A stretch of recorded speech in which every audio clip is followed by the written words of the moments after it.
300 रुपये 500 रुपये रोज पगार आहे, त्याचं इतकं बरं आहे, एकदम दरवाजात नारडतंय चहा ठेव.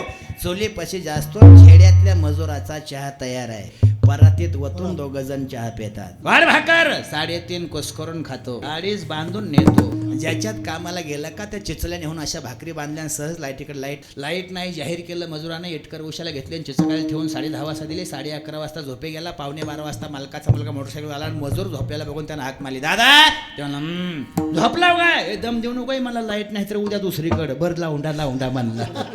2:30 वाजता खेड्यातला मजूर उठला. दुपारी 2:30 भाकरी खाल्ल्या, अंगणात आला. संध्याकाळी 5 वाजता पत्नीला म्हणला, वय ग काय पंक्तीचं कोण बोलवा आलं तर काय. पत्नी म्हणली, यायला लागलं का, प्रसादाला कुठं बोलवीत असेल का, दोघं बी जेवायला आली. घरी जाऊन अंग टाकलं, 1 मिनिटात झोपी गेलं. अंग टाकल्या झोपी जातो, त्याचं नाव मजूर आहे. आता 4 गोळ्या खाऊन बी उठू बसतो, त्याचं नाव श्रीमंत आहे.